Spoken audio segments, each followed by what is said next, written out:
So hello दोस्तों, स्वागत है आपका हमारी एक और नई वीडियो में। और आई होप आप सभी लोग अच्छे होंगे। लास्ट की वीडियो में हमने यहाँ पे देखा था किस तरीके से आप जो है रिएक्ट जेएस में CSS इम्प्लीमेंट कर सकते हैं। आज की इस वीडियो में हम देखेंगे किस तरीके से आप जो है रिएक्ट जेएस में इवेंट्स को अप्लाई कर सकते हैं। इवेंट्स वही वाले इवेंट जो कि आपने जावास्क्रिप्ट में पढ़े हैं, like click, mouse over, mouse down, की प्रेस, इस तरीके के बहुत सारे इवेंट्स जो हमने जावास्क्रिप्ट में पढ़े हैं, उन्हीं को हम यहाँ पे अप्लाई करके देखेंगे। तो चलिए चलते हैं रिएक्ट जेएस में। सबसे पहले हम यहाँ पे क्या करते हैं, एक फोल्डर क्रिएट कर लेते हैं जिसका हम नाम रख लेते हैं इवेंट्स। अब ये ज़रूरी नहीं है फोल्डर क्रिएट करना, फॉर जस्ट माय अंडरस्टैंडिंग कि इसमें खाली इवेंट का काम ही रहेगा, तो उसके लिए मैंने एक फोल्डर क्रिएट कर लिया। इसमें हम दो तरीके से इवेंट सीखेंगे, सबसे पहले क्लास बेस्ड और देन उसके बाद हम यहाँ पे फंक्शनल बेस्ड में सीखेंगे।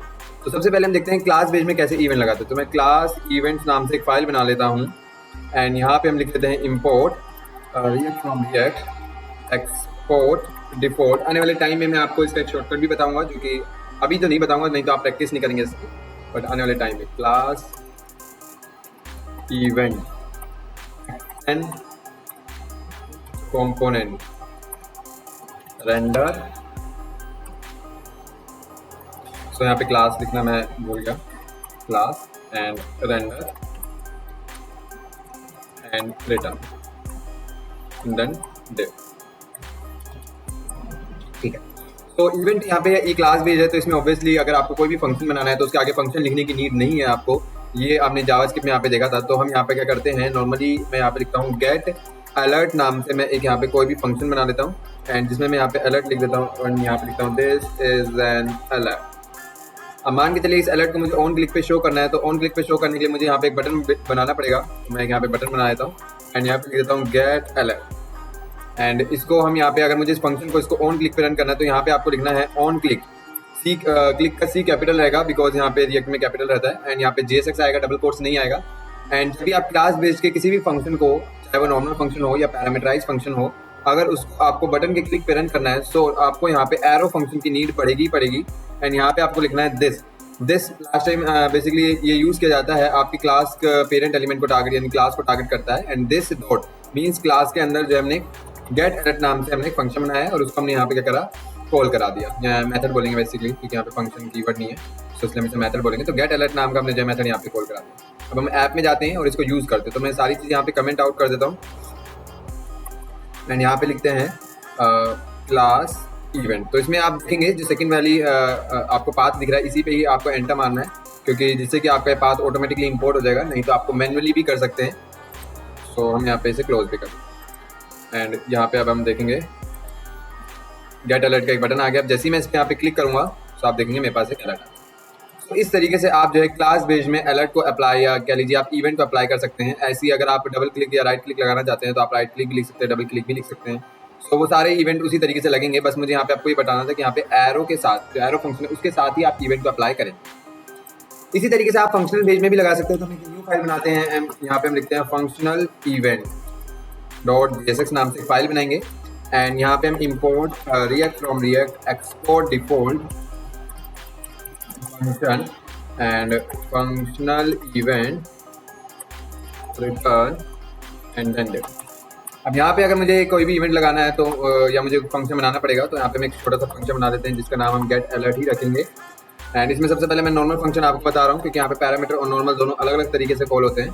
So this is an alert and यहाँ पे ये this is an normal function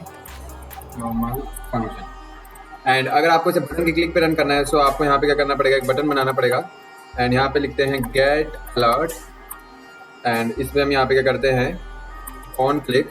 और यहाँ पे कोई आपको, अगर आप नॉर्मल फंक्शन को कॉल करा रहे हैं जिसमें कोई पैरामीटर नहीं है, तो आपको यहाँ एरो फंक्शन बनाने की नीड नहीं है। आपको जस्ट सिंपल यहाँ पे क्या करना है, गेट अलर्ट यहाँ पे आपको कॉल करना, बस इस तरीके से आपको नाम लिख देना फंक्शन का। आगे पैरेंथेसिस लगाने की भी नीड नहीं है।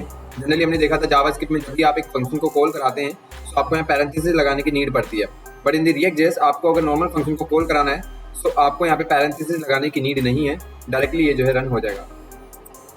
अब जैसे मैं इस बटन पे क्लिक करूंगा तो आप देख सकते हैं ये जो है प्रॉपर्ली रन हो रहा है। बट अगर यहीं पे ही मेरे पास एक पैरामीटराइज फंक्शन होता है, फॉर एग्जांपल के लिए जैसे मैं यहाँ पे लिख देता हूँ नेम एंड मैं यहाँ पे क्या करता हूँ, प्लस का सिंबल लगा के मैं यहाँ पे लिख देता हूँ नेम। सो अब नॉर्मली जनरली हम क्या करते हैं जावास्क्रिप्ट में कि हम यहाँ पे पैरेंथेसिस लगा के और यहाँ पे हम नेम पास कर देते हैं, for example SIT help. And अब जैसे आप यहाँ पे देखेंगे, मैं रिफ्रेश कर लेता हूँ।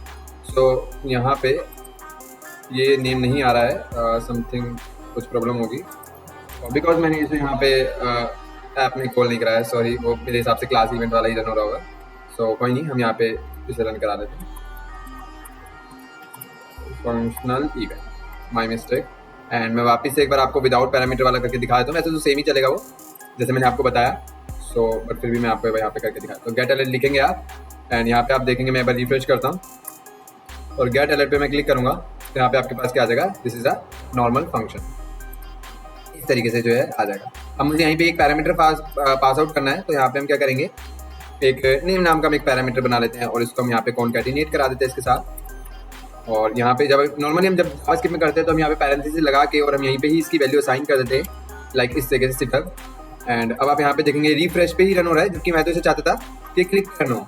तो ऐसे ही वर्क करता है फंक्शनल बेस में। अगर आप इस तरीके से करते हैं तो इसको क्लिक रन करने के लिए या किसी इवेंट पे रन करने के लिए अगर आपके पास कोई पैरामीटराइज फंक्शन है तो उसे एरो फंक्शन के साथ जो है आपको यहाँ पे परफॉर्म करना होगा। तो जब तक आप एरो फंक्शन नहीं लगाएंगे तब तक ये सही तरीके से प्रॉपर्ली वर्क नहीं करेगा जैसा आप चाहते हैं। तो इस चीज़ को जरूर आपको याद रखना है कि जब भी आप एक पैरामीटराइज फंक्शन बनाते हैं तो आपको उसके एरो फंक्शन के साथ ही कॉल कराना है, नहीं तो वो वर्क नहीं करेगा। सो आई होप आपको इवेंट्स अच्छे तरीके से क्लियर हो गए होंगे। आप इसमें राइट क्लिक या आप double click, mouse over, mouse over, mouse leave, mouse down, ये सभी इवेंट्स आप चाहे तो ट्राई करके देख सकते हैं एक एक करके।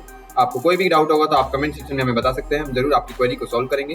बाकी अभी के लिए इतना ही, मिलते हैं नेक्स्ट वीडियो में। Thanks for watching, bye.